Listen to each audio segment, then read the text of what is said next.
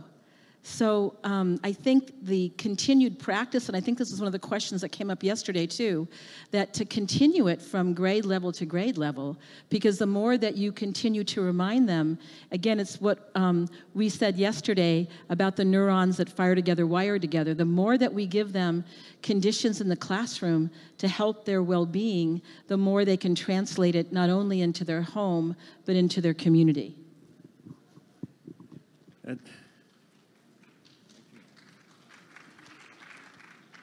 I think it's a very good question. You know, if the child is being taught compassion in the school, but then goes in the other classes or goes home to the home life and there's no compassion there, or in the community there's no compassion, isn't that going to kind of undo what is learned? That's how I understood the question. Now, I think if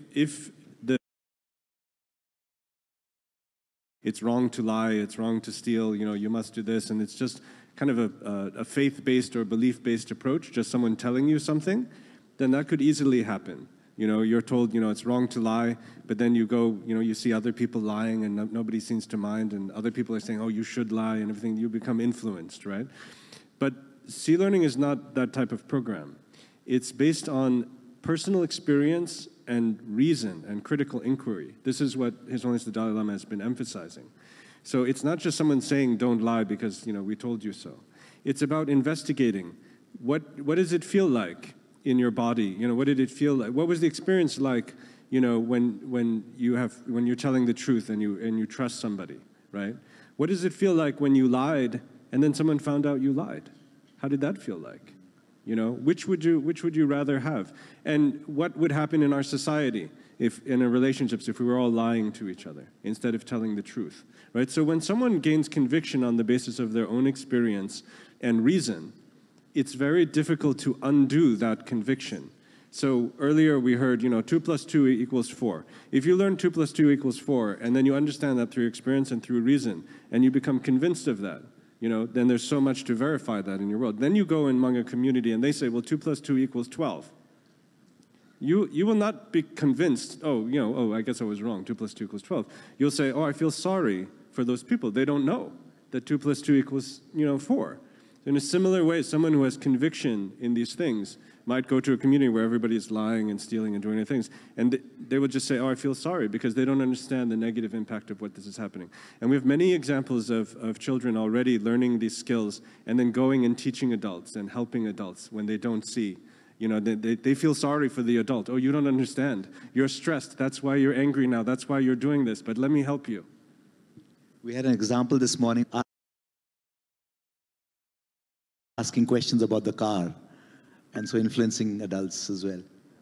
Would anybody else like to respond to the same question? I would just say quickly, from the point of human development, we know that both schools and family have important socializing influences, and research on resilience for children growing up in particularly adverse contexts does suggest that often it can just be one person who sees or believes in that person that can really make a difference in their life. So I don't think we should underestimate the power that we can have in the time that we have with the young ones. And I would just reinforce what Brendan said. I think Kim and I have seen in other SEL programs that we've worked with where there's spontaneous transfer of the children, bringing that practice home. And then as the program grows, often schools hold parent information nights to inform the parents about what's going on and to welcome them as partners. So these are all strategies there, I think. Just to add to that, it is so important to think. I know sometimes it seems overwhelming because you're like, there's so many problems in the world. Could this program, just my little effort, be making a difference? And it really can, you know, and the research is really showing that that can make a difference by just having one important adult, even if it's not in the home. And I think, you know, I think of that quote, I think it by Margaret Mead, that, you know, how a small group of people can change the world, and that's the way it's always happened, something to that effect. And so I think we just have to keep that inspiration and optimism to keep on chipping away in each of our own ways to do that, and soon it will blossom and grow. Okay, wonderful. So something on similar lines, still working with the children, what strategies can educators employ when addressing moments of high tension, especially with little learners who are still learning self-regulation? Oh, there's so many things that you can do. I mean, if there, we have the 3 concepts in chapter 2. One's called the high zone, and that's maybe the tension when they're really upset, and you try to talk with them and they can't listen. And one is the low zone, where they're very disconnected. They may even feel numb, and you try to talk to them. They may fall to the floor, and they don't seem like they're hearing what you're saying. You've all seen children like that, yeah? Yes, okay.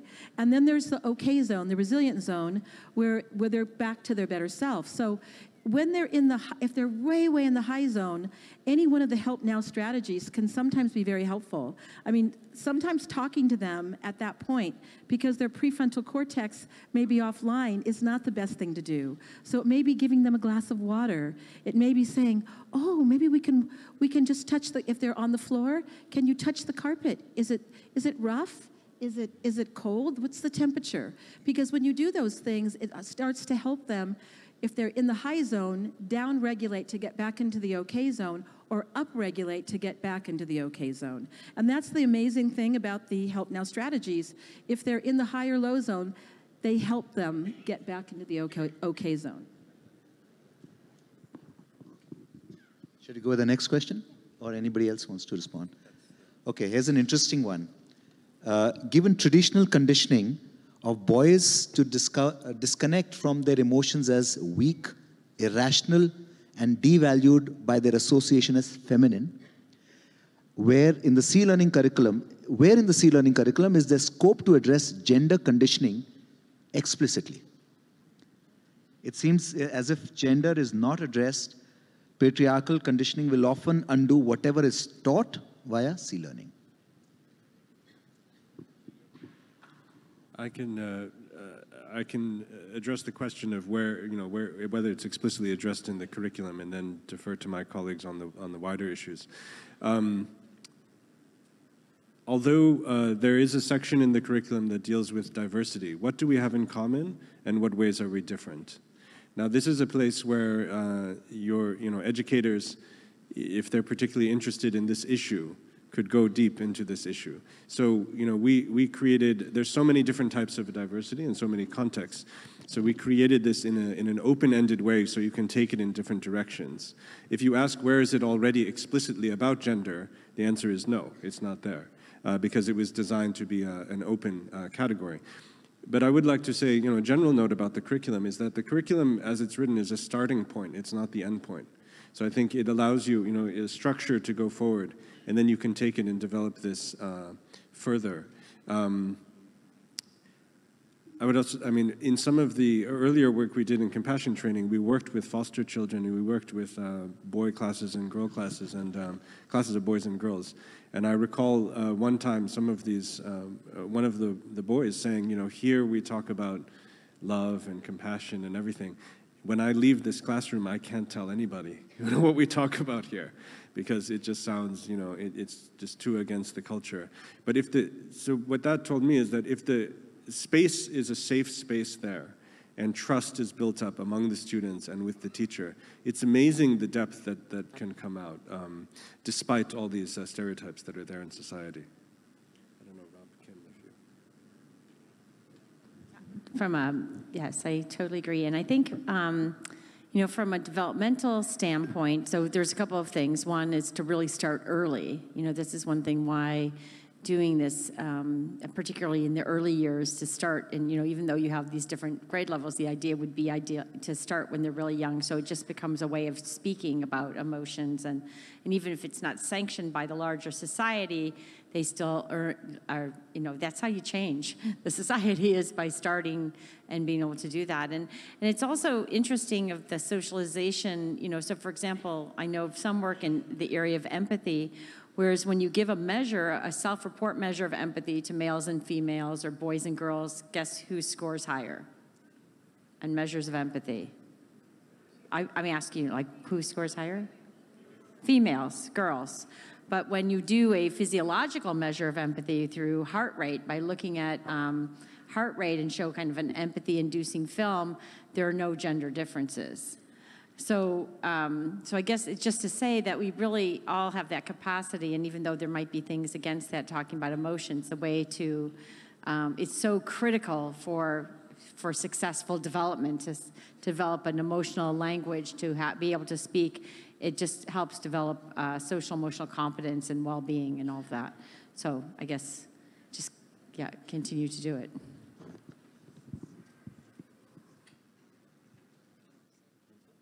Would you like to share? I just want to say that I think it's a critical point. I experienced this in university, teaching these concepts to young men and women, and we talk a lot about related virtues like courage and protection of others, and we talk about how compassion can be fierce in terms of developing boundaries.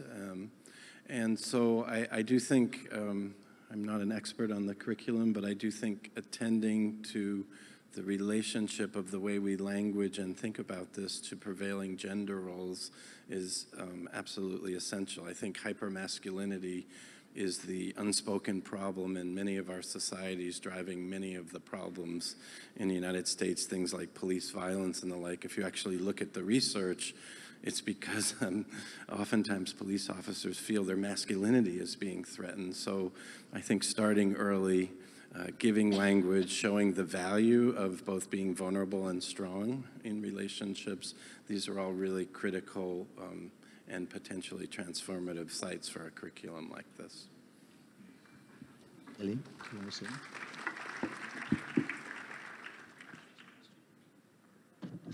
So there are a lot of questions, I think, around. There's a pattern I'm noticing is the outside world and the C-learning classroom, right? That kind of interrelationships. There's another one, I think, in the same line. In C-learning, does it teach children how to protect themselves? If we see people as kind and good, but they actually try to hurt us, does C-learning help children to distinguish what's good or not good to them? So this is a very important question, and it connects with what Rob was saying earlier, that compassion can be fierce. You know, compassion does not mean weakness. Compassion, at least the way that we are approaching it, the way His Holiness the Dalai Lama talks about it, and the way increasingly it's being studied in science, compassion is about what's doing what is best in the interests of others, and including, however, oneself among others. So it doesn't mean being a doormat or allowing other people to abuse you. And in fact, in chapter 6 of the curriculum, which is on compassion for self and others, there is a lesson on active compassion. And the specific examples are when you need to say no to someone, when you need to stand up to someone. And there's some very interesting preliminary research showing that contemplative practice and the cultivation of compassion actually increases people's ability to say no. Because, and this, you know, His Holiness the Dalai Lama says the same thing, that when you cultivate compassion, it increases your self-confidence.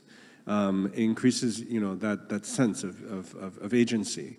So this is very important to understand. Otherwise, we would think, you know, teaching compassion and kindness is going to lead children to be, you know, victims their entire lives. But that's very wrong.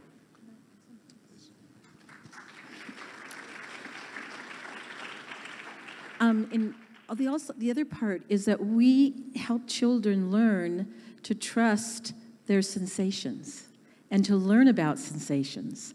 It's a whole new portal of awareness that has been left out of many other kinds of models of intervention about helping children understand not only their feelings, but their sensations.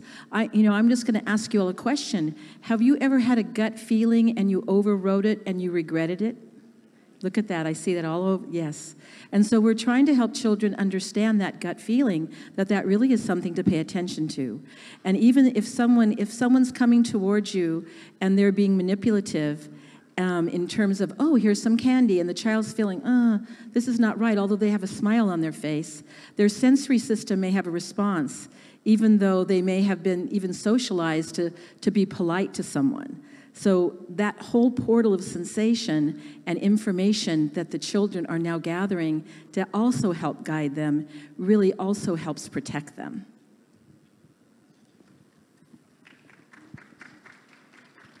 Yes, I really love this idea. I almost wonder if the idea of satyagraha, the force of ethical truth, is a sensation, a kind of knowing in the body that confers this confidence and this ability not to be fearless, but to act in spite of fear in some ways. I don't believe that courage is the absence of fear. It's sort of acting despite it. So I think this idea of embodiment on this point is so important. So thank you for that. So here, two questions that I see connected. And so I'm going to read both of them because there's some little difference of element. So this is, I think it's in the context of what can people who learn sea learning, young people, children, can they be bringing something into the world as well? Like, for example, I just read it out. I think that's the best. At what point in the sea learning curriculum would it be a good place to integrate specific conflict resolution skills like nonviolent communication or other such models for conflict dialogue? And the other question, which is different, from a different person, I can guess from the handwriting, is how does sea learning complement conflict resolution programs? And is there a danger of a compassionate learner not feeling confident addressing injustice? Everyone's looking at me. So the curriculum questions I'm happy to take. The field of conflict resolution, conflict transformation, and peace education has heavily informed the development of the sea learning program. And we've drawn from the work of Galtung and other leading thinkers in this area. One of our curriculum members and curriculum writers and team members, Krista Tenari, also has a strong background in this field, in peace education in schools in particular. So I think as you read the framework and especially read the curriculum, you will see a lot of the parallels there. In terms of the issue of communication, chapters 5 and 6 deal with the social domain, dealing with others. There are practices there of mindful listening, mindful dialogue, communication in there. That would be one possible, a very appropriate way of bringing in nonviolent communication. The idea of feelings and needs is also explored in chapter 4 in the discussion of emotions. So there's a very clear platform there to bring in, if you wish, even more explicitly areas of nonviolent communication, conflict transformation, and so on. Also, I think the sea learning framework itself is addressing the root causes of conflict, which are at many, many different levels. Conflict isn't perpetuated just because of one thing. So in Galtung's model, for example, one of the first steps in conflict transformation going to positive peace is trauma conciliation. So if you're not dealing with the trauma that comes from violence and cyclical violence, how are you going to establish peaceful relations where people genuinely respect each other? Even if they have that idea in their mind, in their body, when they see the person or the group of people, or they see the images or whatever, their body is going to react. And if they don't know how to deal with that on the level of trauma and resilience in their own body, are you going to be able to have genuine dialogue and everything? As Elaine said so rightly, the dialogue and the thoughts, that's all up here, that's higher cognition. But the trauma is, goes much deeper. So this is the first step, Then empathy, the development of empathy and the ability to listen, the ability to engage in dialogue. So the social dimension, this is very, very important. And lastly, protracted conflict is a systems problem. So thinking, systems thinking about, okay, if I harm you and you harm me back, and then I have to harm you and you have to harm me and my side harms you, this is, yeah, you have to do systems thinking. You don't have to do much systems thinking to realize that this is not going to lead anywhere good, right? So these are explicitly the kinds of things we have in the curriculum. So we really hope that people interested in conflict transformation and peace education will look at this program and we'll be able to learn more from each other. I'm going to add something. This just happened to me last week, actually. I was in a kind of a conflictual situation with someone, but I now know how to sense my body. And maybe some of you are like me. I could feel my ears starting to get really hot. And so there's a temperature change when I feel myself leaving, or the risk of leaving my resilient zone and getting into my high zone, which wouldn't be good for a conversation in conflict resolution. Has anybody ever had that experience with hot ears besides me? Oh my goodness, my brothers and sisters are in the room. Okay, so when we start paying attention to that, and I could start to feel that heat, what I did is I grounded. I felt my feet on the ground, I actually repositioned myself, and I could feel my temperature coming down. Again, I'm tracking my body, and then I was saying things that I could regret. I'm sure I'm the only one that's ever said things that they regretted.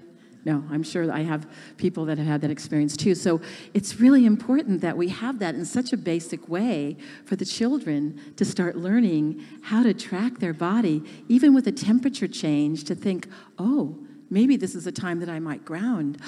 I take a breath, I come back into my zone, and now I can talk to my friend on the playground and say, it's not nice when you hit me or you try to push me down.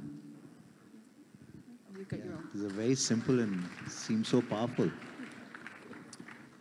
Just briefly, for those of you who are interested in the Mind and Life 33 that was held in Dharamsala, there was an example of another beautiful curriculum that was using nonviolent communication with very young children. And they had, I think what's necessary is they had scaffolds, little cards and things to remind the children, the young children whose working memories and vocabularies weren't well developed, how to practice those skills.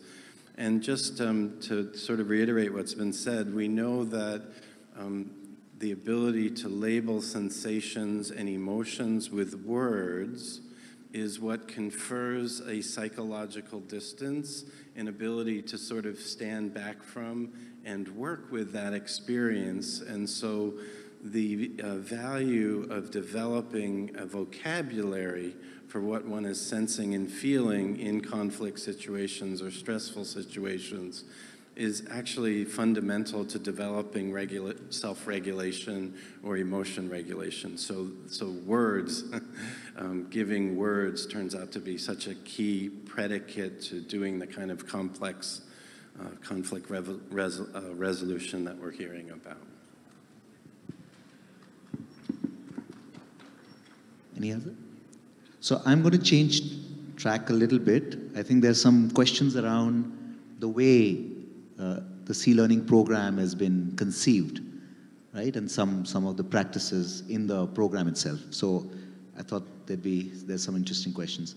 So this one, it says, I admire the openness, but isn't there a risk in offering the material so completely generously?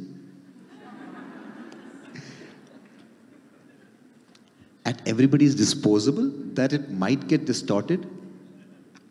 Is it really teacher-proof?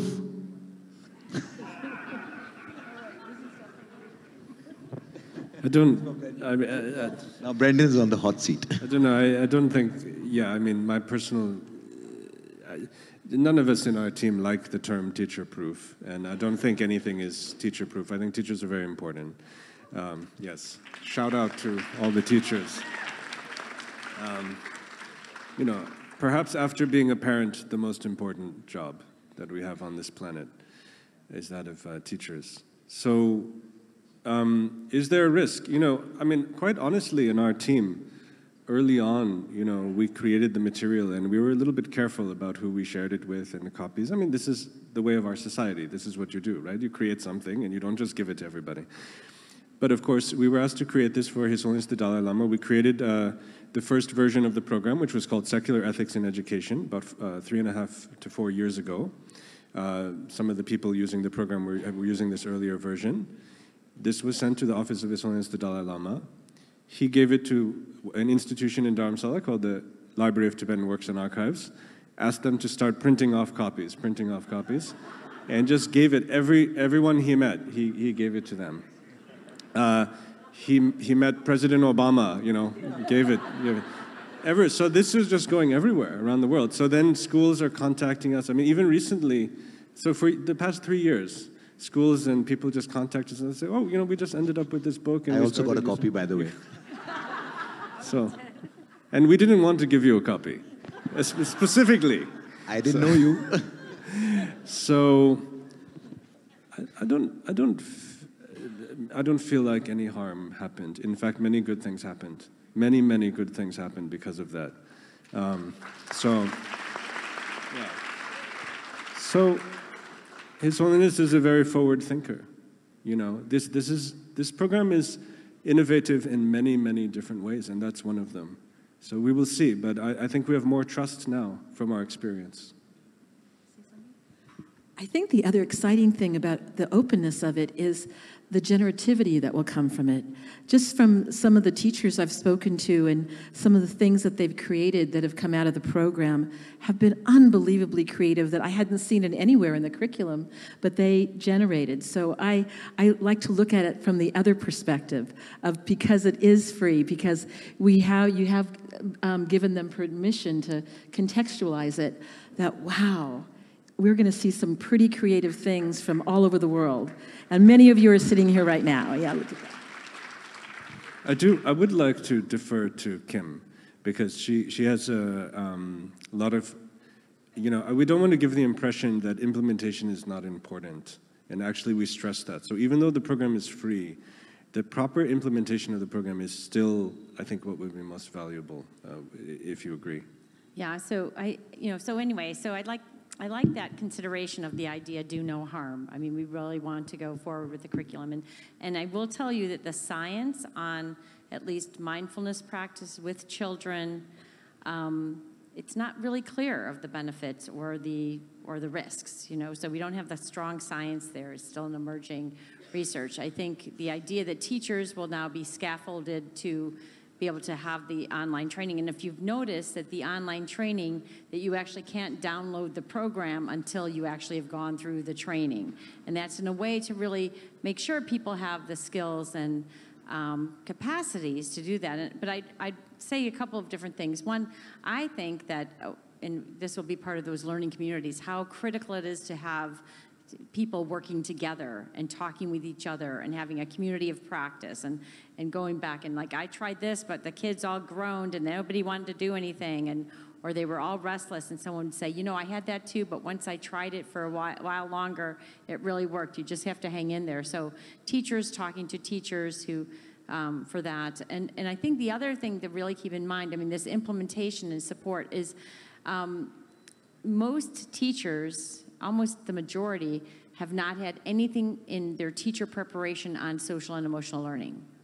You know, so they have not had any of this background, how you implement these programs, how you promote emotional development in children. I mean, I think, Rob, you were on a panel that helped look at child development in teacher preparation and find that basically many of the programs might have one course on child development, but it's often in a psychology class and doesn't even tell you how to apply it in the classroom, so, or is very outdated. So I think we really don't, I mean, on the one hand, I think it's great to say, get it into the hands of teachers, they all know what to do, but I think there's a lot of variation in how much they know what to do. I think some teachers will feel because it's kind of where they are, and other teachers not so much, and if they start trying it and it doesn't work, they might abandon it. So you really need to have that, that idea of the support.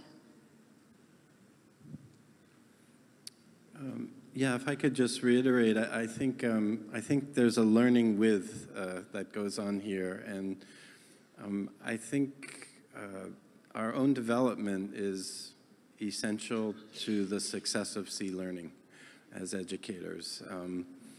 And I've noticed in a course that I've created where we want to give it away at the university level, there's sometimes a yearning to get the students to be somewhere else. There's a rush to that.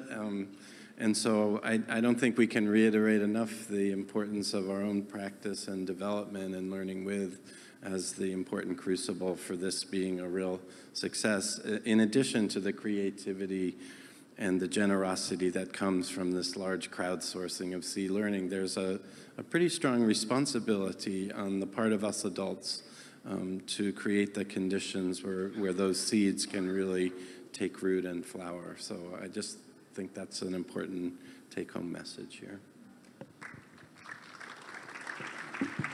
So speaking of teacher education, and Kim, you're also referring to the training that is online, I think there's a question connected with that. For developing compassion, there is need for long practice to develop it. How can an educator be able to deliver it?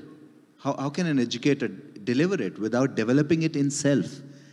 And is the training time we have in mind for an educator is sufficient to develop such qualities? I can try it and then maybe. Well, a couple of things. So we don't really know that it's an empirical question of how long it takes to develop compassion. I don't know if any studies, Rob, do you have, ones that actually, so does it take 2 weeks? Can you do it in 10 weeks? Can you do it in 15 weeks? Lifetime? There is, lifetime, so I guess, that's, with adults, I think it's important to, I know there's compassion-based, CBCT, and looking at that, but I think that, anyway, so I think the idea that's a good question to figure out what happens. But I will tell you some of the recent findings from social and emotional learning programs are now looking at if teachers, just by delivering the programs, not that they did a program from themselves, but just by teaching the students, they're actually finding benefits to the teachers with delivering a program. So I think on the one hand, I understand there might be some skepticism. That's what I'm sort of reading into it. Like, can you really do this in such a short time? And I'd say we don't know 100%, but try it out, see what happens, and then also realizing that there could be, just by teachers learning these things alongside the kids as well, and to see what happens. Any other response to that? I think there's a kind of, there's an interesting spectrum, continuum. On the one hand, neither of which extreme seems to make sense, at least to me personally. Not that I think anybody is all the way on one end or the other. But on the one end, we have this tendency to think, well, the educator is so important in modeling these virtues like compassion. So the educator must be compassionate. Only a compassionate educator could possibly teach children compassion. So then all the educators have to be compassionate. But how do you make them compassionate? So that's difficult, and it would take a long time. And then you would think, well, the earlier we started making them compassionate, the better, right? They're more malleable. So, maybe when they're younger, like they're in their college, we should start. But then actually, when they're teenagers, it's better to start then, right? Then they'll be more compassionate. Then middle school, then kindergarten. Then what are you doing now? You're teaching children to be more compassionate so that they can be more compassionate educators. I'm too tired. I didn't articulate that very well. But you see the chicken, it's a chicken and the egg question, right? So you have to start somewhere, So you can't wait until all the educators are super compassionate. And then you can't also start and just say, well, only the super compassionate teachers can teach C learning. Then, it's going to take forever, right? So we just have to start with where we are. Let's just start now. I mean, this is how I've been hearing His Holiness message, not just these 3 days, but for the last many years. Start, do something. We can't wait, So I think we have to do it. But Brendan, there's been a question that has been coming up, which I think has some value. What about a C learning curriculum for non-malleable adults? Or less malleable adults, let's put it like that. Is that a need? And should that be also looked at now? Or is that in your plans or maybe your dreams or something? But non-malleable, by definition, means we can't do anything. So I Okay, think we less just have to malleable. give I up on corrected that. myself. We have Remember many excellent neuroplasticity. programs. Kim mentioned the cognitively based compassion training program, which is at Emory University, that predates. Can you say a little bit more about it? I think someone else was also asking me outside during lunch or something. Sure. They've heard about CBCT, but that's all they knew. Sure. And I just saw, very fortunately, our director, Dr. Negi, has entered, and also he is the developer of the cognitively based compassion training program. He can say some words on it, I think. Also, other universities, Stanford University has the compassion cultivation program here. We have here the director of the Charter for Compassion, which is a worldwide movement. There are adult education programs for the cultivation of compassion, and there's a lot of research on them also. So we haven't given up entirely on the adults. Thank you. That's great. I wouldn't want you to give up on me. I was just going to add one more thing. Sorry, I just remembered there was a recent research study published a couple of years ago in the Proceedings of the National Academy of Sciences, and it was trying to help teachers have an empathic mindset to students' misbehavior versus a punitive mindset. And what they did is they randomly assigned, it was like a really well-designed study, to have teachers, high school teachers, for half of them, take two very short online courses where they learned about why it was important to have an empathic understanding or a compassionate interpretation of a student's misbehavior. And they first started with some of the research, and then they gave some stories about the students and how students reacted. Those two short online courses actually cut high school suspension rates in half at the schools through two short online courses, just to get teachers to see students' misbehavior from a compassionate lens, to say, well, they weren't put on earth to make your life misery. They're not misbehaving because they're trying to control you, but just to understand students' behavior. So that shows some real promise for showing this might not be rocket science. It might be able to happen pretty quickly. The one thing I would add in the work that we've done in thinking about systems change in this regard is we had a kind of a working principle that it didn't make sense to run uphill immediately. And so there may be people in every school. I suspect everyone who's come here is what we would call early adopters.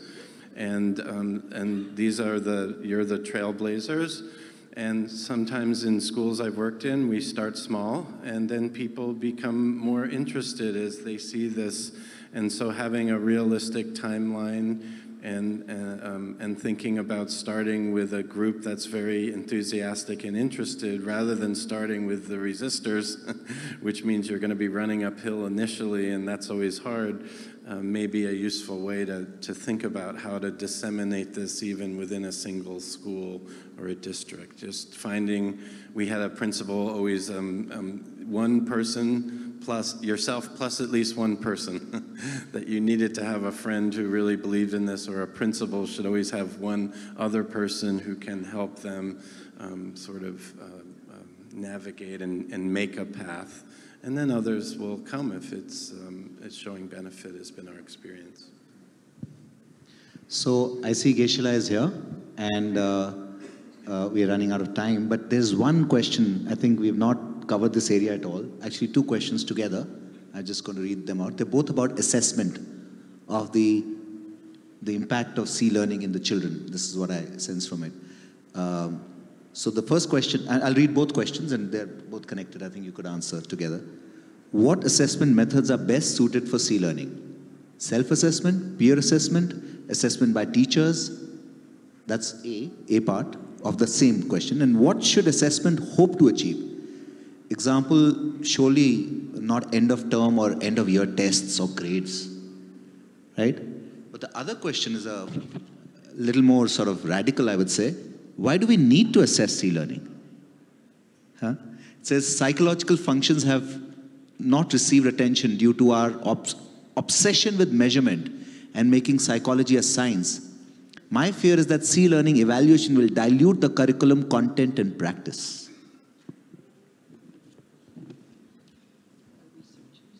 I can start. Or do you want to start? I'll just go. So first of all, the type of assessment. So I'll address the first question. The type of assessments depend on exactly what your questions are. And what we know from research, generally you want to have multi-method, a multi-informant. So you have multiple people assessing depending on what kind of questions you want. So it's a difficult answer because it all depends on what you want to examine. And as Tyrone actually said very well, and you can assess all the way along the way. It doesn't have to be just outcome research. Anyway, but I'll get to the second one, which I love that provocative question, like why do we need to assess everything? I think what happens sometimes is we think that it's just common sense. Of course you do this program and kids are going to get better. But that's not always true. I'll give you one example. So there could be, for example, this is Mark Greenberg's research. He was doing some research on a program called PATHS, Promoting Alternative Thinking Skills, a social emotional learning program across multiple schools. And they did pre and post outcomes, and they found, guess what? They found no significant changes at all. They had done all this program and found nothing across. But when they actually looked at the schools in which there was high principal support, in which the principal supported it, he or she knew about the program, when they separated those programs from the programs where the principal wasn't even sure what was happening, that is where they found the positive outcomes. Then that tells us, by doing that research, that actually one of the key ingredients is support of the leader. So it isn't until we can actually understand what are the conditions. The research will help us identify what are the conditions in which we can have optimal outcomes for students. And just so you know, there's lots of studies that have really well-meaning programs that have no positive outcomes. And there's, I think the one thing to know with CASTLE, with their meta-analysis, where they showed a high-quality program, SEL program, needs to have 4 characteristics using the acronym SAFE. It had to be sequenced, active, focused, and explicit. And they found that those 4 key ingredients seem to be essential to have a program be effective. The one thing I'll just add quickly is I think there's support that will be available, but I don't think anyone is expecting everyone to become a researcher. But in our own work in the schools, we found one of the most important questions that's often relevant to stakeholders and policy makers is, would you recommend this to other teachers like you? And simple data like that can really be formative in making the case that teachers agree. So we don't always have to jump to the student assessment. I think we saw a beautiful plan for evaluation, just starting with what worked, what would you change, would you recommend it to others? That kind of data can be very compelling for school officials and funders often, and set the predicate, if desired, for subsequent studies of student outcomes. So I think it can be relatively simple and informative, or what we call formative, in the beginning. Bren, you'd like to take that? Or no? Ellen? Let me say something. I'm a non-researcher, and I have found that when we have a research-informed practice, I can go to an administrator, like you say, and say, we don't have all the information yet, but this is what we have so far, and will you consider this? And so if we didn't have that, some people would never look at any program at all. So I have learned to really appreciate getting even the information in the beginning before we have randomized controlled trials, because it can be a portal to get innovation and new ideas through the door.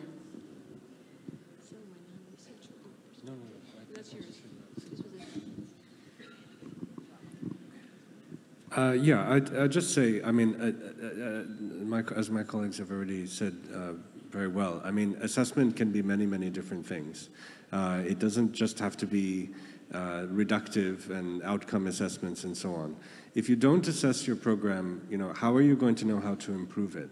And secondarily, on what's your confidence based on in your program? I mean, is it just faith? You just believe that it must be great, so you just keep doing it and you keep inflicting your program on other people, even though they're not getting better. I mean, this doesn't make any sense. not only do we have studies showing that there are programs that have no impact, we have studies that show negative effects. I think His Holiness's approach to science is a very broad one, including the Nalanda tradition, but it's based on critical inquiry. It's not based on blind faith. It's based on reality, investigating, learning, improving. It's an ongoing process. So that's the spirit in which we're doing this. So it's not to be reductive, but it's to learn and keep making the program better and better and better. Okay, thanks. I think I'm going to invite Keshila now on stage. He was supposed to be part of this panel, but...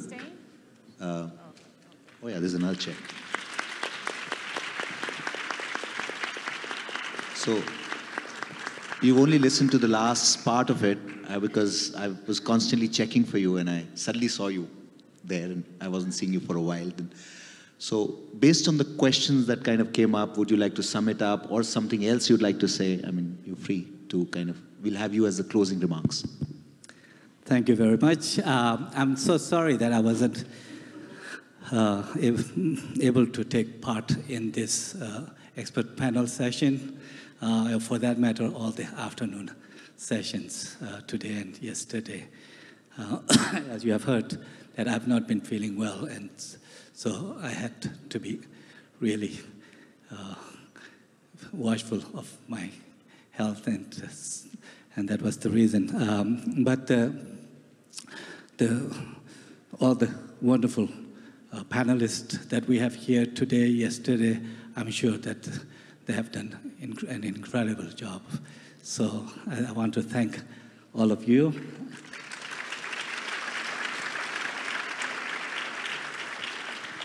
I also want to particularly thank our organizers here, the Vana Foundation and the Dalai Lama Trust, along with our own Emory University's staff. They have been incredible. 3 people I would just specifically mention. Nishant ji from Vana Foundation.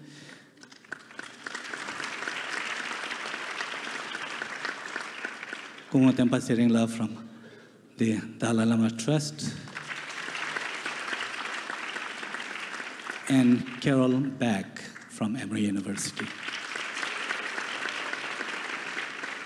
They really, really, really, really made it possible. There was so many details. I had collapsed, but they put it up so beautifully. So I'm very, very grateful. I'm also very grateful to all the educators, every one of you here. Some of you have traveled from far away, and it means a lot to us, to this program, for Sea Learning. We really, we really need your support. And the fact that you are here, that indicates that, yes, we have your support. So I want to thank you very much, not only those who came from far away, but from even from the Delhi area itself. Each and every one of you, I want to thank you. What I want to say is that this is just a beginning. Sea Learning launch is just a beginning. Whether this will be successful or not will depend on how well we will be able to implement. Now, my colleague, Dr. Brendan Osava de Silva, must have spoken earlier about the global partners that we are forming. But for here in India, moving forward, how we would want to disseminate this program in India. For that, I want to invite 3 individuals on the platform and who will give you an information about how you can be part of the Sea Learning in India. And these 3 individuals, Raviji, please, and Reshmaji, and Nehaji.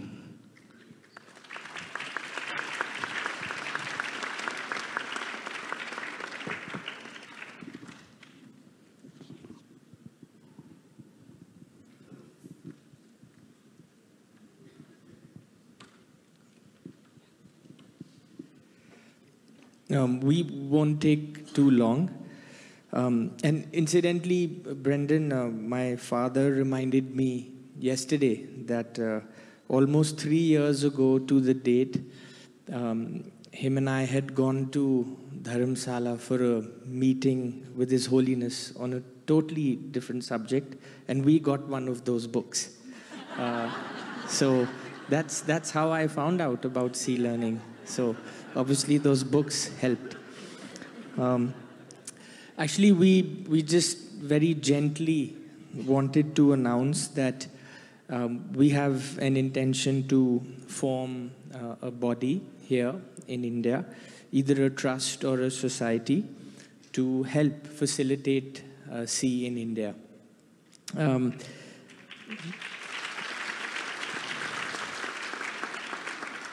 By we, I mean many of us who've been trying to gather momentum in these last few months and the last couple of years. I'm not referring to Vana Foundation in particular, I'm referring to all of us. So Ravi, Neha, Reshma, myself, Vivek, Ankit, and several of our friends who've been helping out. This body will not restrict or control the use of sea in India, though we do have support from Emory and the Dalai Lama Trust to create it. So institutions are free to, do as they please, continue having their own relationships with Emory.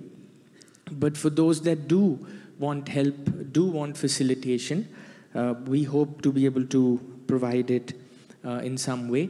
We're yet to iron out the details, but we will share information as soon as we have it. And the intention is also to create committees or chapters in other parts of the country to provide more localized support. So we will hope to write to everyone in about 90 days, sharing some more details. Neha, you wanted to also? So, first of all, thank you, Veer. And as we go back home, energized with all our curriculums and with all the information and the new knowledge that we've taken in these last 2 days, I just want to bring our attention to all the support that Emory has created for all of us to take this and, to empower us in multiple different ways to take this back in our own individual context. So not to forget that the first immediate thing that we have available is the online platform.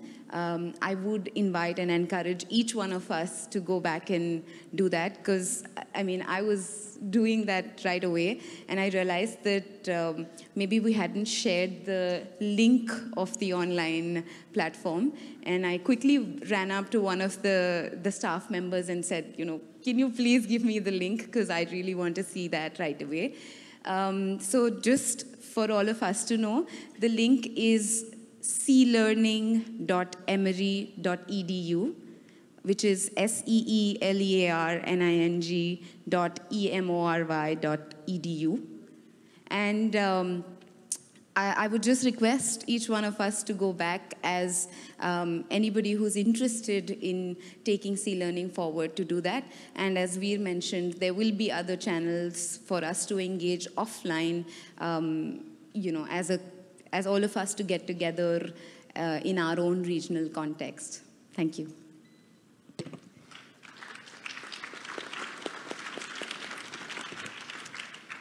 And in the interim, if there are any questions, inquiries, any interest in collaboration, do write to us. We have an email address here. It is sealearning, S-E-E, learning, all one word, .india@gmail.com. Humble request, please be patient. While we organize ourselves, we'll get back to you, but definitely do not hesitate in sending out whatever questions, suggestions, requests you have, and we'll be happy to get back as soon as we are settled and ready to take on all the wonderful and exciting opportunities that we can possibly envision with this wonderful program. Thank you very much.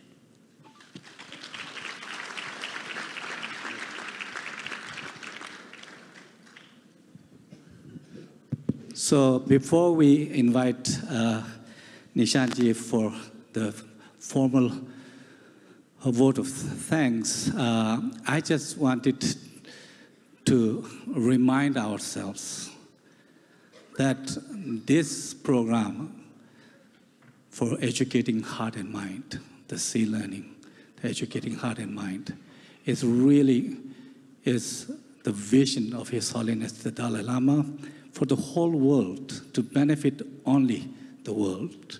You know, that is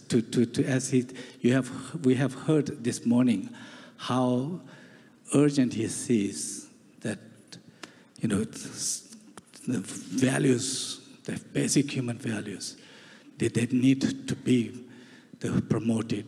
That lacking those, that we would have serious ongoing problems. As someone has said, that demise of the character is the demise of a society. Demise of the basic human values will be the demise of the society as well. So please do keep His Holiness in your thoughts and prayers, you know, that we would need His Holiness's continuous inspiration and guidance for this work to grow and to flourish. And please do pray for his good health and for him to be with us for many, many, many more years. Thank you so much. Thank you. And I'd also like to thank my panelists. It got a little bit hijacked, so to just thank everyone here, Kim, Geshila, Elaine, Brandon, Robert. Thank you so much. I didn't get to ask any of my own questions. I didn't get to answer any questions, but I got to sit in His Holiness's seat, so I'm very happy.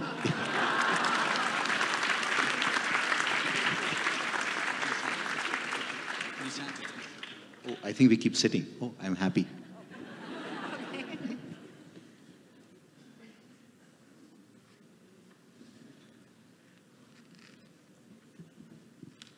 Namaste, everyone. I would like to begin by thanking His Holiness, the Dalai Lama, for his vision, and Emory University for converting that vision into the most wonderful framework and the curriculum. I would also like to take this opportunity to thank all the speakers, all the panelists, the World Fair participants, and all our guests from across the globe who have traveled this far, especially for this global launch. And a very special thank you to the Office of His Holiness, to Tampala, to Geshe Laktorla, Truptan Sewang, Lakpa Shering, Nima, Tenzin Daya, Don Shejor, and their teams, to Geshe Lobsang Negi, Carol, Brendan, Lindy, Sondu Samphal, and Dawa Sherin from the Emory team. Special thank to the Saraf family, to Madhav Sehgal, and the entire Andaz team for their hospitality. And yes, of course, from our organizing committee and friends in India, Ravi Gulati, Neha Bhatia, Nilza Wangmo, Ankit Chabra, Kaveri Gill, Reshma Piramal, Vivek Kumar, Vedant Jain, and to Veer and the Vana Foundation team, to Regine. Thank to all the volunteers from the Bureau Office of His Holiness who helped us for the event. A special thank to the Tenzin Gyatso science scholars who helped manage the registration desk. Thanks to the Secretary and Director Education, Delhi Government, for making it possible for the principals and mentors of Delhi government schools to come. And finally, a special thank to everyone who worked to put the event together. Vikas from Insignia, the global sound management team, Debjani Majumdar for the beautiful flowers which you see around, and of course the green wall, the global travel agency, and the Nobu Graphics for printing these curriculum in all languages possible. Last but not the least, to all our wonderful and special audience which had gathered here with a common purpose. And we sincerely wish that the C curriculum makes its ways to most of the schools around the world and in India. Thank you all. Have a good afternoon. Thank you.